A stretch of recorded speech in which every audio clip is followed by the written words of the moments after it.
I'm going to call to order the April 26th meeting of the Planning Commission for the City of Sandusky.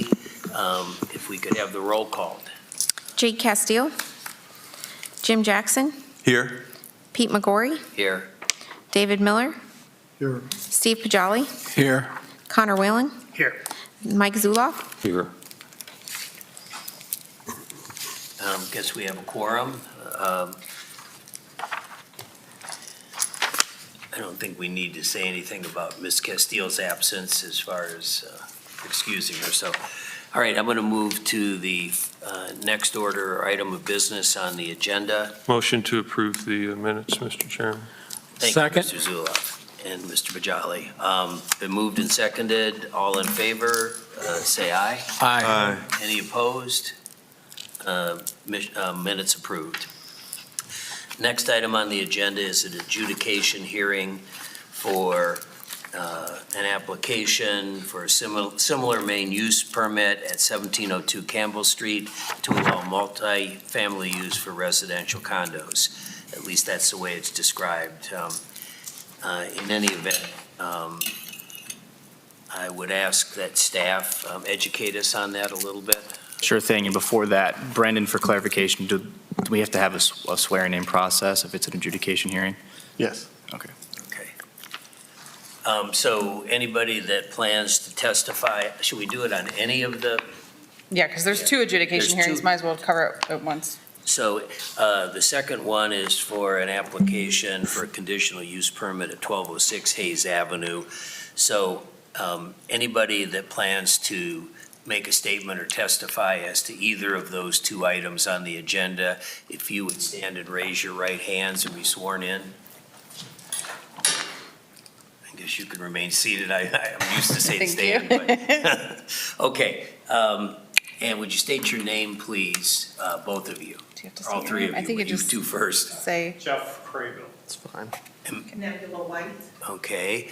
And Aaron, you're on the record already, right? Okay. Aaron Blair. And do you all Alco. agree to tell nothing but the whole truth as to any testimony you would present for either of these applications? I do. Okay. All right, thank you. So sworn in, staff, Alec, you can present, educate us on this. Sure thing. Thanks, Mr. Chairman. The site at 1702 Campbell Street is zoned CS Commercial Service. The zoning to the north is CS Commercial Service. The zoning to the east is both CS Commercial Service and R2F two-family residential. To the west is LM Limited Manufacturing, and to the south is CS Commercial Service. The existing use of this site is a vacant building. The proposed use is a mixed-use business and residential combination. The site at 1702 Campbell Street currently has a vacant building on it. The applicant plans to revitalize the vacant building and make it a mixed-use property. Mixed-use sites are permitted in this zoning district if all uses are either a permitted main or accessory use. The applicant is seeking a similar main use permit because the CS Commercial Service District does not permit multifamily residential zoning as a main or accessory use. The applicant is proposing to create 7 condos on the top floor of this building. Each unit can be individually owned, but the applicant will own the building. Multifamily residential is defined as 3 or more dwelling units. The zoning code does permit a motel use, but because of expected individual ownership of the units, it would not be classified as a motel. This project is a catalyst for the neighborhood improvements along Campbell Street corridor and is a significant anchor building for Campbell Street. It is a historic structure built in 1875 and has had many uses throughout the years, including various warehouses and a wine cellar. The revitalization of this building has the opportunity to restore character to this corridor and preserve Sandusky's rich industrial history. Multifamily use can be considered a similar main use to other land uses in the CS Commercial Service District based on the following, and that's that, let's see here, the proposal does not exceed noise, odor, or other influence generated from assembly and fabrication of machine tools, building, and repair, which are permitted uses in this district. That is one of the scales of interpretation here today on if this is considered a similar main use. The planning staff interprets the similar land use would not create traffic to a greater extent either to the retail business stores and services allowed in this district, which are motels and marinas. The Bicentennial Comprehensive Plan outlines a number of priorities for this neighborhood. Some of the priorities for this site are a livable city as a top priority, summarize, which is to support development and rehabilitation of a variety of housing types, including upper floor condos and lofts, and also is mentioned as short-term transient rentals. Mixed-use multifamily developments through targeted rehab is also mentioned in this piece of the comprehensive plan. Another piece is vibrant city as a top priority, which is reclaiming and repurposing blighted land sites for industrial development / commercial development. Upon approval for similar land use, the applicant expects to bring a site plan application to the Planning Commission for review next month and approval of site improvements.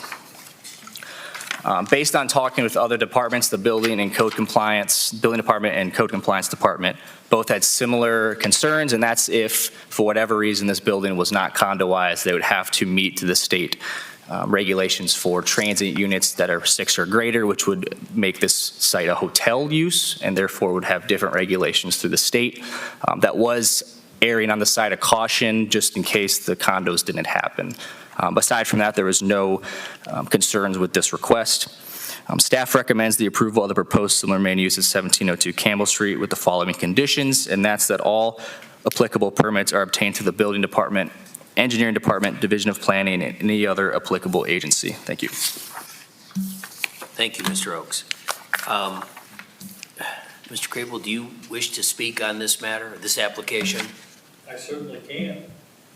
More than happy to. If you want to hear from Well, if you would like to add something,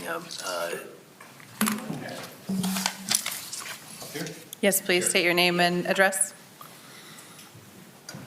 just for the record, state your name again. And My name is Jeff Craybill. I live at 300 East Water Street, Unit 3A, a couple blocks east of here. Thank you. And I am the developer, I guess, for the 1702 Campbell Street property. I do appreciate the opportunity to appear before each of you here today. The building has a remarkable history, a very complicated history in terms of ownership, and at times quite an interesting history. I think one of the more interesting aspects of it, and maybe it's just me, but the building was built as something of a cooperative among 4 different vineyards. And they wanted to go into the making of wine. I mean, they were growing grapes on the islands, for example. But they didn't think they were getting a fair price for their product. So they decided to cut through the whole thing and start to actually manufacture their own wines. One of the 4 parties to that original agreement was a gentleman that owned Catawba Islands, the vineyard there. So the other 3 were all from out on the islands. It has an interesting history. We intend to be very sensitive to that history. I will say this, there's really nothing left in the building that you would ever know that it was a vineyard, other than one sign on the outside in the far southeast corner that refers to the building as being a bonded winery as far as the federal government was concerned. But that's the only thing that remains in the building that would suggest anything about its history, largely because of more recent occupants of the building that stripped everything out of it, basically.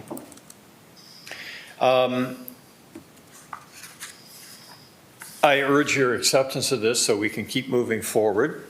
We have, at this point, we were very fortunate to receive a demolition grant from the state of Ohio, which has allowed us to do a lot of work on the property to clear all the trees that are in the back where the parking area is to be, to remove the roof. If you haven't been there, I think there's a picture that actually shows the roof removed, the bottom left one there. We've done that. We've taken out a lot of structure, elevators, some stairwells. We're removing the power plant roof. We're also regrading land that is immediately around the building, removing blacktop that, is not attractive to anyone. So we're doing a lot of those kinds of things up front.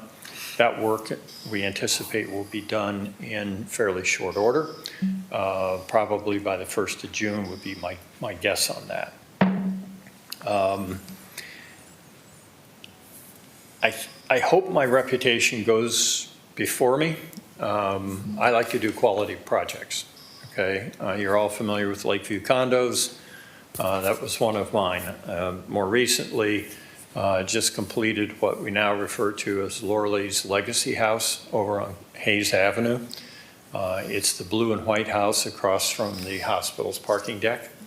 And it really turned out nice. With this project, we are accomplishing some things that I think are overdue. Obviously, we are making improvements to an abandoned building. The state of Ohio owned this building for 4 to 5 years because it was in an abandoned state. But I think we're also, in our own way, using my own money and of course my friends at the bank, but using my own assets. We are doing work to try to improve a neighborhood. This neighborhood has never benefited from an abandoned building. But I think once we can stand it up, we're looking at doing some, and this will all come up a month from now, but doing some exterior lighting and doing some other things to improve the site and bring in some mixed use. I think we will have accomplished a lot for that particular neighborhood. We are seeking here this evening to be able to condominiumize the property, basically for the ease of sale of the units and or rental of same. I'm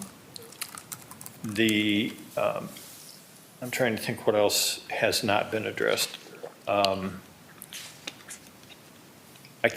I think I've probably said enough. I would rather, frankly, answer your questions if you have any. So, Thank you. Mr. Chairman? Yes, Mr. If my memory serves me right, the Sandusky Register did an article on this particular building. They were having trouble with the EPA with hazardous waste being dumped on the property. Do you know if that was addressed by the previous owners? Matter of fact, I can give you quite a rundown on that. There were a number of issues that I believe were discovered initially in a phase 1 environmental study done by the city of Sandusky.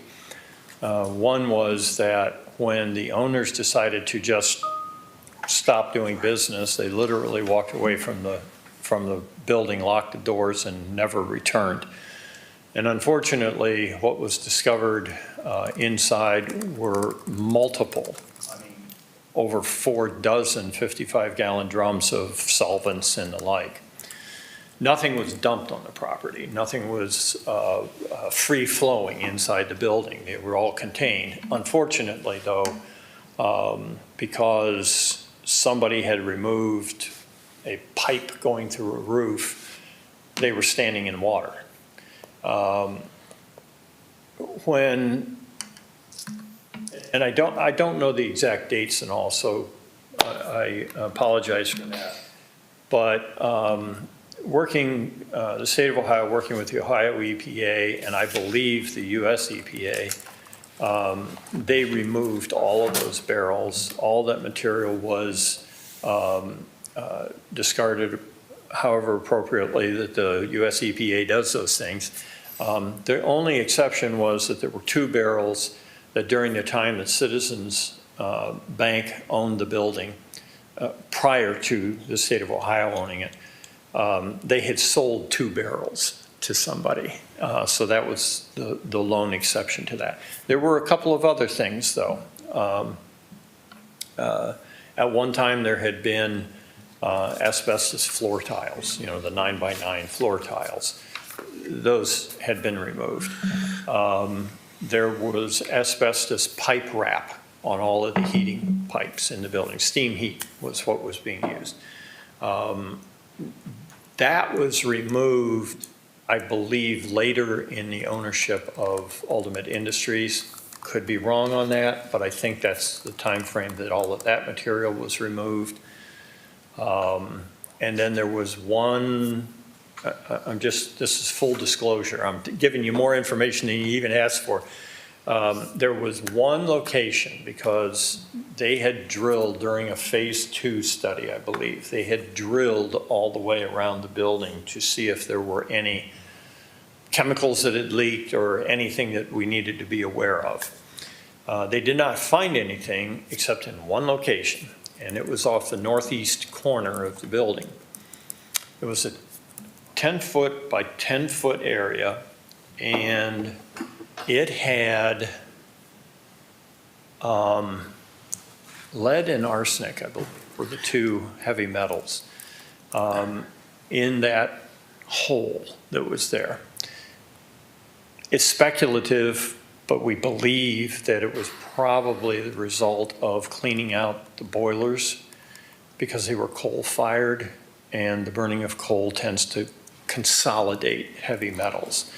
But no matter, last year, I contracted with a company that's out of the Port Clinton area to dig all of that material out, test all of the boundaries around it to make sure that nothing had leached. And those heavy metals don't tend to do that. But we tested everything, they refilled everything, and the product, the dirt, was hauled off to a landfill in Okay, Michigan. I just wanted to know, you addressed all the problems that were there. Oh, yes. Okay, all right. There's no problems that Yeah, okay. remain. That's all I wanted to know, No, that's fine, that you Jim. would address them. Any other questions? Yes. I'm happy to give you anything you ask for. Yeah, I love this history lesson, and I like old buildings. My only reservation maybe is born of the rehab of the Cook building as they got into it further and further, that they found that there was deterioration beyond what they had originally. It seems to be somewhat decrepit. I looked at the pictures with the roof removed and didn't know what I was seeing. If that was a parapet wall around the flat roof that had internal drainage, I didn't understand what I was seeing. But you obviously must have some assurance that there's very good bones in this building, that you're planning to turn it into habitation for multiple condo units. Tell me about that. Sure. Yeah, from the outside, especially with that big X on the corner, the building doesn't exactly represent itself very well. The biggest problem with the building, sans the EPA-related issues, was that it was filled with a bunch of junk. Product in process, just all kinds of things from when Ultimate Industries was in there. And it affected literally almost every square inch of the building from the top to the bottom. It was a mess. And the mess was made worse when the roof began to fail, okay? Actually, at the time that I bought the building, a third of the roof had collapsed, okay? I mean, it wasn't just bad, it was lying on the floor, the top floor. However, having said all of those bad things about the building, it's basically concrete and steel. It has a brick veneer on the outside, stone on the south side. But everything inside is poured concrete and steel. It's the place I want to be if there's somebody's taking a bombing run in the area, okay? It is a very, very substantial building.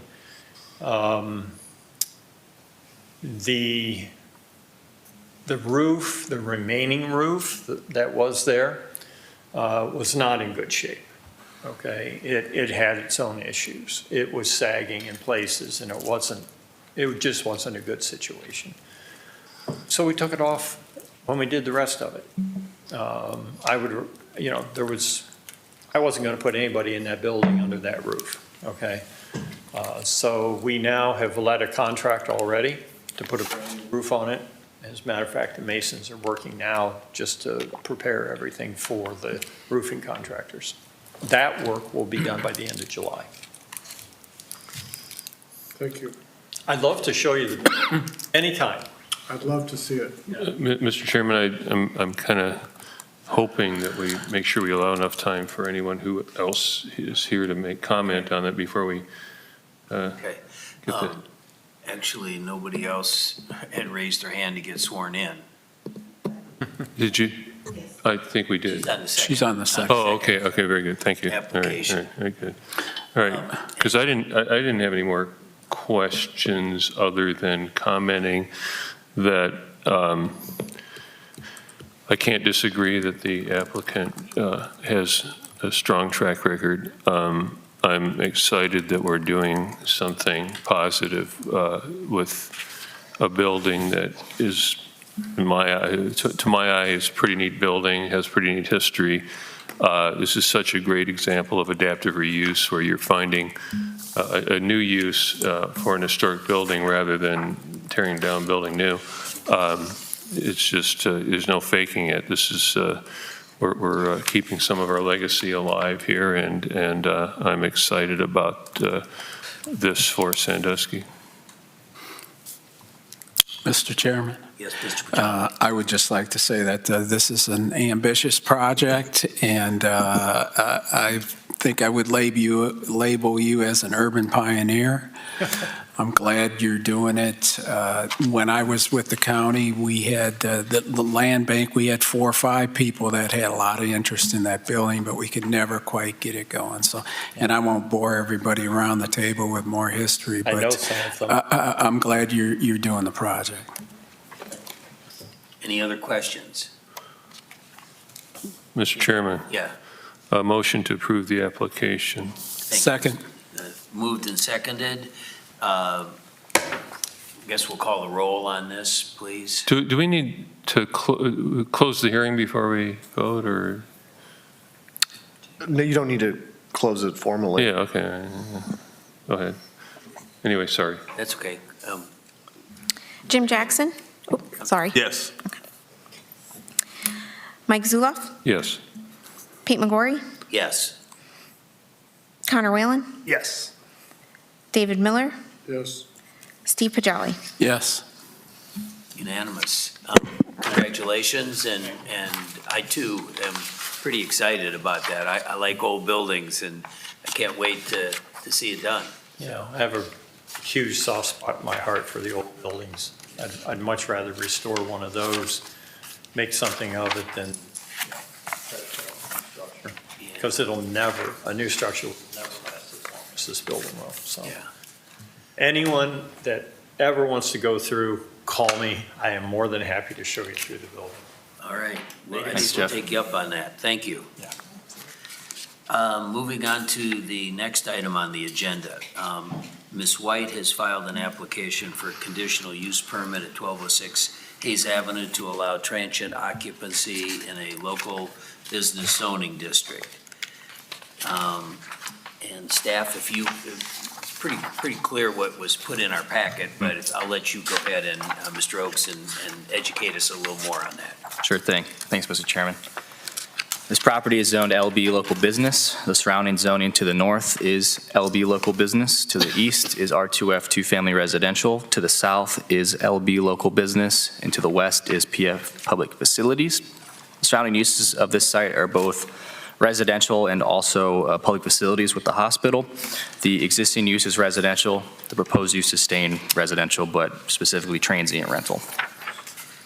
The site of 1206 Hayes Ave is currently a two-family residential structure. The building is approximately 3,645 square feet and has 4 off-street parking spaces. The applicant is seeking a conditional use permit to allow both units to be used for transient rental. The residential structure is across the street from Firelands Hospital, which is located to the west. The closest neighboring structure north, east, and south of the proposed property are all residential uses. Based on staff analysis of this case in response to zoning code section 1109.10, conditional use permits, staff determined there are two perspectives to this case that we will be focusing on, and that is option A, that there is unmet demand in the city for short-term rental properties, and also that there's option B, that there's unmet demand in the city for long-term rental properties. Overall, staff prefers conditional use permitting in local business districts to be used to allow transient rental in cases where the expanded use would foster catalytic projects that provide a greater benefit to the public than the project would be able to provide without conditional use. Such cases include creation of new units that didn't exist before, preservation of historic building stock, and enabling mixed-use projects that bring jobs and foster local business opportunities. The proposed site in this application is currently a two-family residential structure that presumably houses short-term renters, or long-term renters. The high traffic and mixed-use nature of the corridor could be interpreted to be better utilized for commercial uses, which is reflected in the predominantly residential business and local business zoning along this corridor. Proximity to the hospital may drive transient rental demand at this location for traveling nurses, physicians, or families from out of town who have a family member or friend in the hospital for an extended stay. The bicentennial outlines a number of priorities for the neighborhood that help with this conversation. Some of these priorities are number one, which AZAV is a focus corridor in the comprehensive plan. Number two is that this corridor is under a livable city as a top priority, specifically this property, which is to support the development and rehabilitation of a variety of housing types that meet the current needs and future residents' needs, including rehabilitated homes, townhomes, new infill single-family housing, upper floor condos and lofts, affordable housing, senior housing, permanent supportive housing, assisted living, and short-term transient rentals. Understanding the goals set for the area by the city's comprehensive plan and the reasons previously stated in this report, the conditional use permit could satisfy the above conditions. Further, if the applicant desires these properties to be utilized for transient rental, each unit would need their own transient rental application and permit to be thoroughly reviewed by the Code Enforcement Department and the Division of Planning prior to any transient occupancy. The decision in this case is a factor of weighing the following. As previously mentioned in this presentation, is the demand for short-term housing versus short-term housing. Let me start over, excuse me. The demand for long-term housing versus short-term housing in the city, the priorities of the comprehensive plan, and the high-traffic mixed-use nature of the Hayes Avenue corridor and its viability for supporting the safety and quality of life of long-term tenants versus the location and accessibility of convenience for short-term guests. Other departments within the city had no objections to this request or further comments or concerns. And based on recent policy direction from the City Commission regarding transient rentals, staff does not have a recommendation for the proposed conditional use at 1206 Hayes Avenue.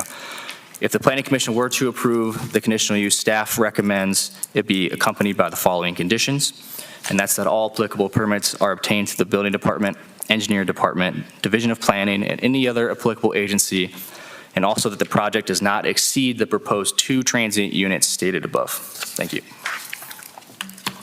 Thank you. I just have a question. Oh, go ahead. I have a question for staff. Sure. Just so I'm understanding this, so if the application were to be approved, it would still require a transient rental application for each unit, and also it would not prevent being rented long-term. That is correct. Okay, so if it were approved, you could do either. Correct. It would be up to the applicant/owner's discretion. Okay. Any other questions for staff? Mr. Miller? I'd like to hear from the applicant. That's where I was going to go, but I just wanted to see if you had. Ms. White, if you would come up to the podium, please. And I know you've already stated your name once when you were sworn in, but state your name again for the record and your mailing address. Hi, I am Nabila White. My mailing address is actually in Georgia. I'm from Ohio, but I live in Georgia, 611 Ceremony Way, Ackworth, Georgia. Okay. All right, and please feel free to add anything you want to what's been said so far. Okay, so this is my first, I'm sorry, my first planning meeting, so I'm a little nervous and not sure what kind of questions will be asked, but, so we purchased this building, myself and two other Ohioans, Sandusky Ohioans. We purchased it just to be able to start to add value to our hometown, and we see the growth and we see all the great things starting to happen here. So we wanted to be able to add to that, and so we're looking to change this over potentially to allow the transient rental. We haven't quite decided when we would do that, but we did want to make sure that we had everything in place prior to making those kind of decisions. So, I'm Do sorry. you contemplate any kind of significant remodeling to the property? No, actually, right before we had purchased it, both of the units were redone. There are some things we want to do to the upper unit once that tenant moves out, but pretty much a lot of it has already been done prior to us purchasing it. So that the entire house would pretty much stay the way it is right now, other than making sure everything's functional and. Yeah, probably so. We have talked about adding maybe an additional half bath at some point, but the way it is now, we would leave it for the near future, yes. Okay. Any other questions from the panel, commission? Through you, Mr. Chairman, Yes, you said you were a native of Sandusky? Yes, I am. Well, when you said it, you gave me the impression that, you just lived in Georgia. You didn't have really a connection to Sandusky. Oh, but you no, I am a 1994 high school graduate from Sandusky High. I attended the Ohio State University, a computer science major. The people who are in it with me, Erica Green, she went to the University of Cincinnati, and Lena White, she graduated from BGSU, so all of us are native. This is our home. This is where we come, yeah. So I know you're Ohio State because you said the Ohio State University. That's right. Not to be confused with any other Ohio State. You, Mr. Chairman? Yes, Mr. Miller. Are any of the three of you local at this point? Are any of the partners living around here? No, it's just our families that are still here. We have strong roots. All of us come home pretty often to see our family members. Who would be projected to manage the property then, and the rentals, and oversee the building and the? Yeah, we looked at a couple of options. Right now, it's being managed by a relative who handles all the day-to-day maintenance requests or any issues the tenants have. We've also checked around just to see what other property management companies were in the area. So we've done a little research on that, just preliminary, to make sure that, something like, we'd be able to sustain something like this with all three of us being away. Mr. Chairman. Mr. Zuloff. So I'm leaning heavily in favor of this. For the record, I'm in full support of the concept of a moratorium on additional transient rental districts in residential areas. This is not a residential zone property, and given the proximity of the hospital and the service it could provide for people potentially visiting patients from out of town and that sort of thing, and the fact that it's real close to qualifying for already. There are similar zoning categories that would allow this commercial. I think this is just kind of cries to allow it. We have a problem of outside investors swooping in and buying large numbers of residential properties, maybe not so much here yet, but in many towns it's a problem. And that's, that's money that doesn't stay here. It goes out of town, goes to, wherever the investors are. That's not what's happening here. So I don't see any objection at all, frankly, to allowing the option for this investment. Thank you, Mr. Zuloff. I might add my own personal view. It appears to me that there are long-term rental needs and short-term rental needs, and if this application were to be approved, either would be allowed. So it's just whatever the personal plan works out. And I think it would be a win-win situation to approve this application. That's my personal opinion. Anybody else have a comment? I just have one Mr. Jackson. small comment. We approved something similar to this on the corner of Hancock and Scott Street, where the individual's initial pitch was that how close it was to Firelands Hospital, that people that came from out of town and needed a place to stay, that had relatives or friends at the hospital, it would be very convenient for them to occupy that premises, and that's further away than this. This is right across the street from Firelands Hospital. Wasn't that one zone multifamily, though? It was rezoned local business, I think, or maybe RV. Yeah, it was Are we original. talking about the one that we turned down, or the one that we approved? No, it was approved. It was approved. It was Oh, that one, approved. It okay, was all right. approved. Yeah, okay, all right, good, yeah. Good point. Mr. Miller? Yeah, I would like to jump on the bandwagon of people that see this as a good use of that property. And my rationale goes back to quite a few years ago, sitting on this panel, before they built the parking garage and when Firelands was in the process of buying up the neighborhood. They bought a number of houses to use for visiting nurses and doctors in rotation. And I think there's a need for that kind of occupancy. What an ideal place to locate. I could imagine having a family member needing care and wanting to be there, not being familiar, not necessarily having a car. I flew into Cleveland, got an Uber down here, and now I can walk back and forth to attend to my relative. I think I'm fine. I like what your point, to say that nothing precludes it from a long-term rental. It seems like the sort of thing that Mr. Pajali would jump on, that the market can decide what the highest and best use is, maybe that was too far. But I also would be in support of this. Mr. Chairman, Yes, Mr. Zillo? because there's a conditional use permit, we could place conditions on this application, right? So I have a quick question. That fence, does that belong to the property or the neighboring property? I'm not really sure who that fence belongs to. There is one that runs on the backside of the property as well, and it is totally enclosed, that backside. But that little side fence with just that strip, I'm inclined to believe that it may belong to the other property, but I'm not 100% sure. And that property has been demolished? Is that what's going on there, or?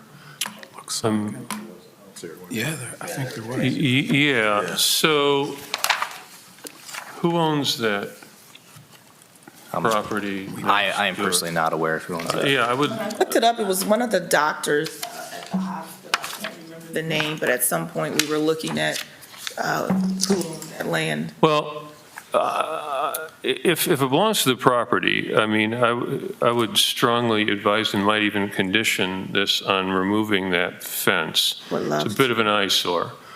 If it belongs to the neighboring property, it's a derelict fence and ought to be removed and is probably not compliant with our ordinance. And it doesn't enhance the experience of our visitors, and it's probably not the kind of image we want to project. And I don't want to tell you what to do, or maybe it is our role.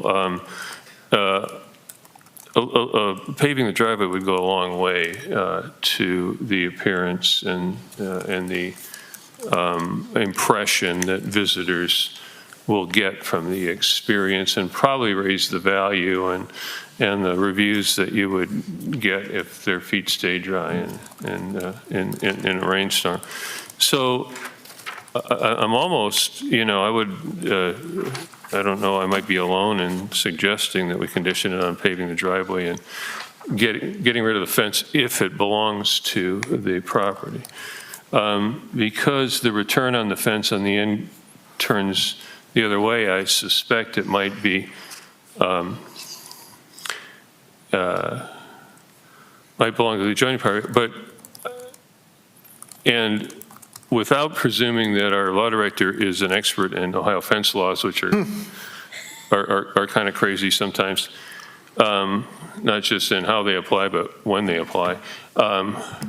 It may be that the fence technically belongs to both of them, and if it's not being maintained and no longer required, that the owner might have the right to remove it regardless of who put it in the first place. But so I'd be inclined to condition on removing the fence if the owner has the right to do so, and to maybe give them a year or two to pave the driveway.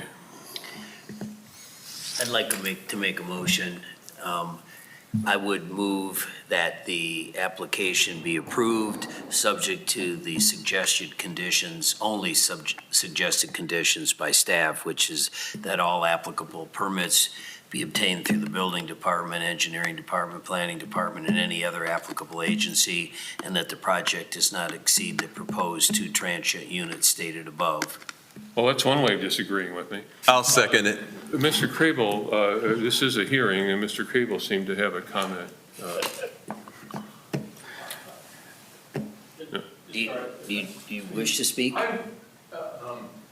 For the minutes, if we get comments, we need to have them at the podium because we can't hear. Yeah, people they from need the recording audience. to work.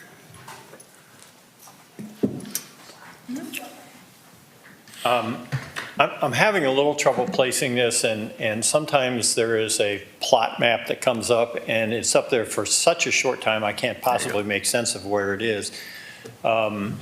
Is this, where's the hospital's parking deck? North. Further It's north. about half a block north of yours, or south of yours. You're looking at Dr. Hoffman's building on the left there, Okay. I think. What I was thinking was that vacant property there belonged to, I think that, I'm not sure of this, but I think that property may have burned. And I think the property is actually owned by a gentleman that lives in Florida. Because I've looked at that vacant property before. So for what it's worth, that property, I think, is just hanging on by a thread in terms of the owner. The owner has a mortgage with a company in Florida.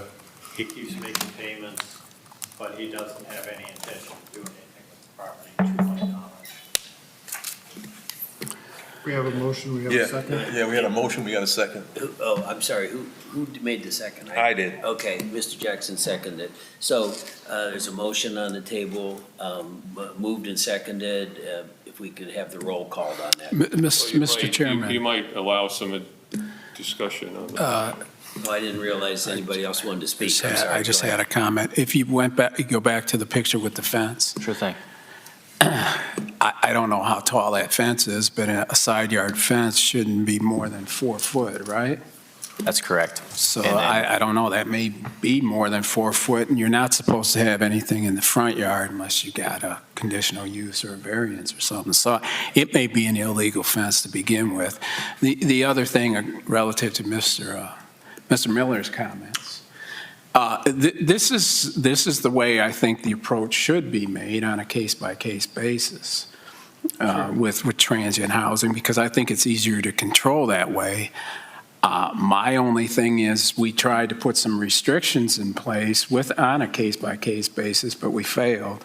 I would like to see that done, and Mr. Miller was on that committee. But other than that, I really don't have the only problem I have is that maybe management isn't local, but the management is local, but the owners are out of town. So that gives me a little bit of concern, but other than that, I'm actually going to vote with Mr. Miller tonight. Any other comments? We have a motion on the table that's been seconded. Ms. Rambo, please call the roll. Mike Zuloff. Yes. Jim Jackson. Yes. Connor Whalen. Yes. Pete McGorry. Yes. Steve Pajali. Yes. David Miller. Motion approved, or application approved, I should say. I guess motion approved, too. Thank you and congratulations. Good luck with that. So the next item on the agenda is other business, Southside Neighborhood Plan draft for adoption by this commission. Is that correct? I have just a quick update. Thank you for the second reading, we call it, of the Southside Plan. So we have completed drafts for adoption of the Southside Plan that includes the full plan, the executive summary, and appendices to the plan, which show all the results from the public engagement online surveys. All of those were linked in your agenda. And the last conversation we had about this, the public survey was still open about public comments for the draft plan. We received 20 responses from that survey, and between 70 and 80% of people that answered the survey said that it was complete to what their expectations were and that the goals were reflective of what they want to see in the South Side. I also sat down with Mr. Miller and took comments and had a couple other comments from Planning Commission and others, and sent final comments to the team that they brought to this final draft. A summary of those comments, we identified some additional implementation partners near the later chapters. We refined those implementation chapter acronyms. Some of them needed refinement and definition. There were a number of minor grammar and graphic corrections, which happens every time you read a document, you find something. So hopefully we've gotten the vast majority of those little grammar and graphic corrections needed done. I didn't see any new ones in this final draft. And also the goals for Chapter 6 were consolidated. It ended up being a lot bigger than the other ones, so for the sense of balance, it combined a few. So goals 1 and 4 were combined under goal 1, and goal 6 was moved into goal 7 just to help that chapter be more balanced with the rest of the pillars in the plan. And then also the executive summary and the appendices are included in this final draft up for adoption. Thank you. So it's my understanding that what's being sought is an approval by this commission to submit the plan for approval by the city commission. Yes, I would love if the commission would be willing to recommend this plan for adoption, and I would take it to the city commission following. So moved. Second. Been moved and seconded. Mr. Can I ask one question? Yes. Before we go forward, because I missed the meeting on it last month, and the one, I read through the plan. Is there any incentives that I missed in there for either private developers or people to develop on a lot of the city-owned land around MacArthur Park, like actual housing? I know that's in several sections of this, but are there like specific incentives that are a part of this being provided, or is there a plan for some of the city lots there? That's a great question. So housing was a huge topic throughout this entire planning process, and a lot of, as you mentioned, there's city-owned property there that has been withheld from the land bank list, waiting on the adoption of a Southside plan for some direction. So what the plan contains is largely kind of policy direction and urban design guidance. It includes visualization of what some like row home, townhome, kind of multifamily could look like. It has examples of other types of homes that are more popular that can be affordable, like tiny homes or smaller units on small lots and things like that, to help maintain housing affordability in the neighborhood. And also it has some zoning recommendations that could help enable development. So it's pretty high level, and then directives of like, basically, we need to sit down and figure out how to get development in this neighborhood. More ideas and direction. Yeah, it's like, it's a policy document. Future specifics. Exactly. So what you'll see from that, one example is we are about to undertake an infrastructure and park design for the MacArthur Park area because there's undersized utilities in that neighborhood. And part of that will be consideration of the density of housing that may go there in the future to make sure that we have the utilities in place, which can be an incentive to development if we do some of that utility work up front and they don't have to pay for it. So we're Actually, now that you said that, it made me think. It said it's going underneath private property. Oh, yeah, there's water lines underneath Sewer sheds. lines and runner lines running under the houses that are there? It's a bit hodgepodge. Because the MacArthur Park neighborhood specifically was built as temporary housing post-war, it just was a very quick development and is now continuing to serve as housing, even though it's far beyond its expected life. Probably Corps of Engineers, they were good at, I don't know, modeled after some of their housing. Mr. Chairman? Yes, Mr. Zullo. Yeah, I do appreciate the executive summary. I think will be helpful in ensuring that the plan long-term is paid attention to and understood. And I think it's very helpful. Consolidating Chapter 6 or making it a little more succinct, I think was a good idea. There's a lot of detail in this plan, but you need it. It's a comprehensive plan, and I think it deserves our support. Thank you. Any other comments, questions? Well, I just want to applaud the effort. I think that a lot of work went into it. Unlike last time, now I feel like I've thoroughly reviewed it and have a better appreciation for it, and appreciate that planning staff was willing to sit down with me and listen to all my little chirping. That was good. There's a lot of land, right, Paul? Yeah, a lot of land. Wow. Does anybody know when Rockwell was paved? Some recent paving on the west end of Rockwell Street.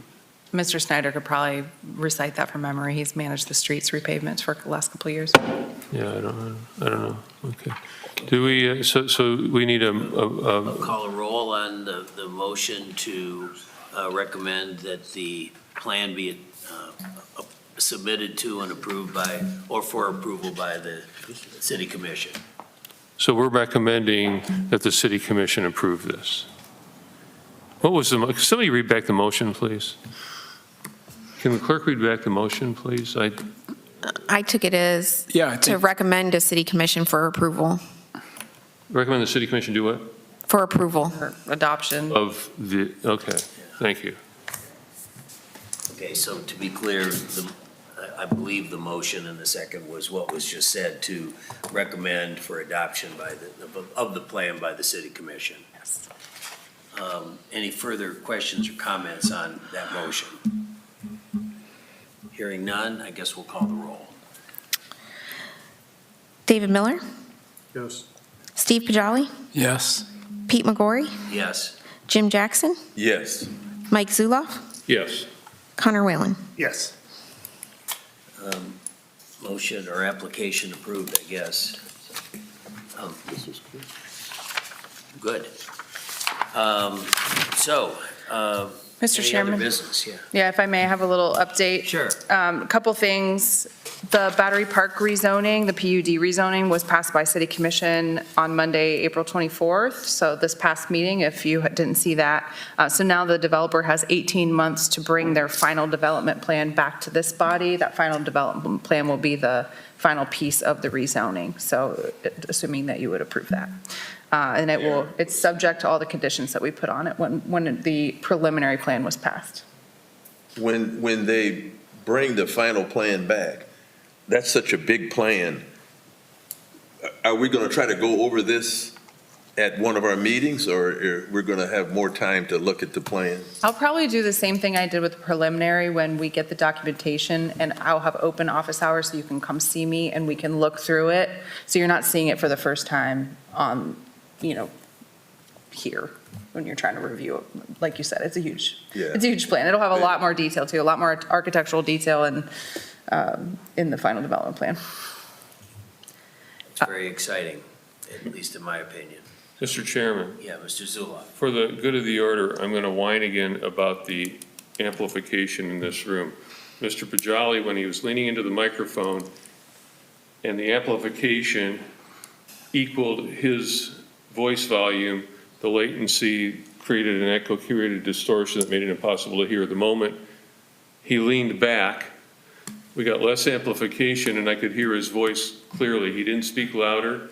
This is not my crappy hearing. This is a bad system, and it's interfering with the meetings. It's interfering with people understanding, and I'm not the only one who feels that way, and we got to address this. I'm on the record for it. I have discussed that with IT, and they said we can control the speakers in this room, so I'd be happy to stay and test that. Right, and that response illustrates their complete and total misunderstanding of the problem. It's not the volume.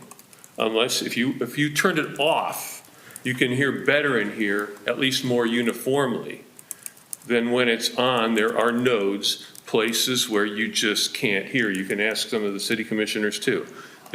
We're solving the wrong problem. There's a fundamental design flaw in this thing.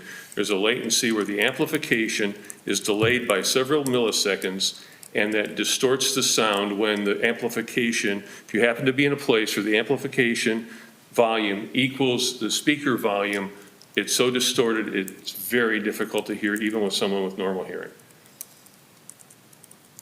And so I kind of agree with everything you said, but just a question. This is part of the these are recorded minutes, right? Correct. And Well, so- we take minutes from the recording, and we're live streaming One of the to the purposes of the YouTube channel. microphones are to record what's been Right. said. Yeah. If it weren't for that fact, this is not that big a room. I would say just turn it off and everybody speak a little loudly, or a little louder than you normally, like this. But it's a recording issue, so you can't turn it off. Well, that's right. And we didn't have this problem with the old analog systems, the archaic systems in the old chambers. It was when there's either some deficiency in the quality of the digital equipment or some deficiency in design, but the delay, the latency, several milliseconds, obviously, I agree. I mean, it's an echo. It's an echo. it's often described as an echo. But Mr. it's such a rapid echo that it makes it hard to hear. These are actually the first words I've clearly heard out of now that you're back away from the mic, but wouldn't actually just turning So you had the same problem? Yeah, wouldn't that volume actually just, turning that off, wouldn't that fix it? Well, Can I make a recommendation? Right, but then with zero amplification. Mr. people in the Zuloff, back a might point of not be able order. to hear. W- Right. We're happy Bob, to here. share your You concerns. have trouble with the- now? We're happy And to then share your now concerns you with the can IT move on. department, but we do have a training that's going to take a little bit of time. So if there isn't further planning commission business, perhaps we can Right, we'll move on. Well, okay, and I just, this is just a nudge, Nudge received. Mr. Kramer. Whoa. Have a nice trip.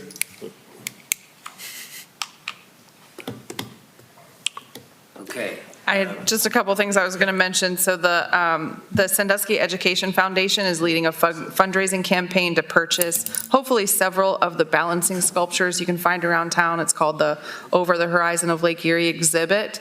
And there is a public survey online right now on the public art page of the city website to vote for your top 5 favorites. And community preference will be part of the decision of which ones to purchase, assuming we raise enough money to do so. And the final is the Sandusky Farmers Market is looking to get their vendors set up for this year's season, and they have their call for openings on their Facebook page. Thank you. That's the end of my comments. Thank you. Now, is the training session for us? Yeah, it's after the adjournment. Okay. It's Correct. Anything Move to further? adjourn? Motion to adjourn? Yep. Second. Okay, all in favor? Aye. Adjourned. Thank you.